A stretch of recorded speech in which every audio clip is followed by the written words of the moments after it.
with the help of your hands and feet.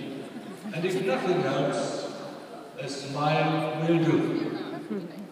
Скъпи атлети и треньори, съдии и официални гости, добре дошли в България! Благодаря ви, че сте тук и подкрепяте световното първенство по скокове батут, двойни батут и пътека за юноши и девойки.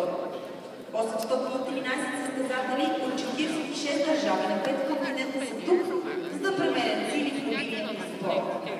Не зная колко език ще се говори тук през следващите няколко дни, но съм сигурен, че всички ще положат максимални усилия и ще постигнат разбирателство, дори да се наложи да ползват за това и ръцете, и краката си. Но ако и това не помогна, да знаете, че дори само една усмивка ще ви свърши работа. Now I wish you all the very best of success and declare the 2013 FIG World Age Group Competitions open.